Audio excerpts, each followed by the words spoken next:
তার বলছি জয় শ্রী সীতারাম। তার বলছি যে আমার ওপর কেউ তন্ত্রক্রিয়া করেছে কিনা সেটা আমি কিভাবে জানতে পারবো বা জানা কি সম্ভব যে কেউ আমার ওপর, অনেক সময় শুনেছি যে বান মারে অনেকে, এই জিনিসগুলো কি হওয়া সম্ভব কখনো? প্রথমত হচ্ছে কি, এখন তো মানুষ, আমরা যা শত্রু মনে করি তারা নিজেরাই নিজেদের শত্রু, আর আমাদের যারা ক্ষতিকরণ তারা নিজেদের মনুষ্যরা আর কিছু না। ভালো একটি প্রশ্ন যে আমরা বুঝবো কি করে আমাদের পরে কোনো তন্ত্রবাধা আছে কিনা, বা আমাদের প্রতি কোনো রকম পান মারা বা ইত্যাদি ইত্যাদি আছে কিনা। যদি এমনটা হয়, প্রথম কতগুলো সিগন্যাল আমরা লক্ষ্য করতে পারি। এক, আমরা প্রচুর পরিমাণে অলস হয়ে যাই। দ্বিতীয়ত, আমরা নির্দিষ্ট যে কাজ করতে করতে করতে করতে আমরা খুব হাঁপিয়ে যাই। কখনো কখনো আমরা নির্দিষ্ট যে একটা পথে চলা, সেই পথ থেকে আমরা বিচ্যুত হয়ে পড়ি এবং যে কোনো কাজের প্রতি ক্লান্তি আসে। কেউ ভালো কথা বললে মনে হয় যেন আমার একটা প্রীতি বিরক্ত ভাব, এমন তেমনটা হয় যদি এক্ষেত্রে হয়।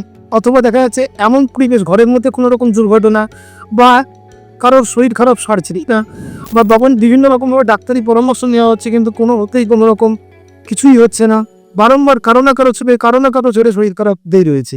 এমনটা যদি হয় তাহলে নির্দিষ্টভাবে ভাবতে হবে যে সেই বাড়িতে বা সেই বাড়ির কোনো মালিক বা প্লেয়ার কারোর উপরে তন্ত্রবাধা বা তন্ত্রক্রিয়া করা হয়েছে, যে কারণের জন্য মানুষের অশান্তি দেখা দিচ্ছে এবং ঘরে কোনো শুভতা অবস্থান হচ্ছে না।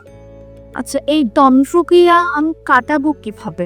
বেশ, দেখুন, তন্ত্রক্রিয়া কাটানোর জন্য প্রাথমিকভাবেই কোনো তন্ত্রিত বা কোনো জ্যোতিষ আচার্যের কাছে যাওয়ার দরকার নেই। এই কারণের জন্য আমরা ভগবান প্রদত্ত আমাদের যে তিথি, সেই তিথি আমরা পাই অমাবস্যা এবং পূর্ণিমা তিথি। শুভ শক্তির যে সময় সঞ্চার হয় সেটা হচ্ছে পূর্ণিমা তিথি এবং অমাবস্যা। অর্থাৎ জানেন আপনারা, দশ মহাবিদ্যার একজন হচ্ছে কালরাত্রি। সেই কালরাত্রি অর্থাৎ অমাবস্যা তিথি, সেদিনকে অন্ধকারকে গুছিয়ে আলো পথে নিবেশ করে।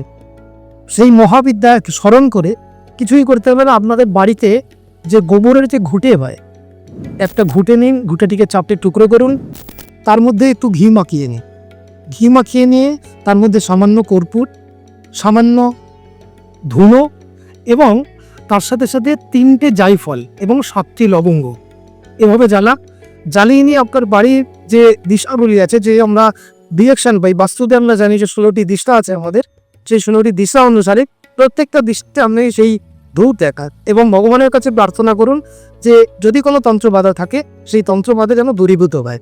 41 দিন কন্টিনিউ এটি করলে নিশ্চিতভাবে তন্ত্রবাধা দূরীভূত হবে।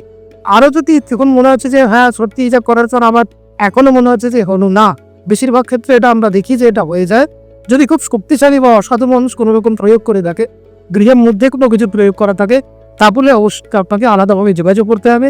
সেক্ষেত্রে কিছু তান্ত্রিক প্রতিবিধান আছে, সেগুলোর জন্য এখানে আসতে হোক, এসে যোগাযোগ করতে হবে।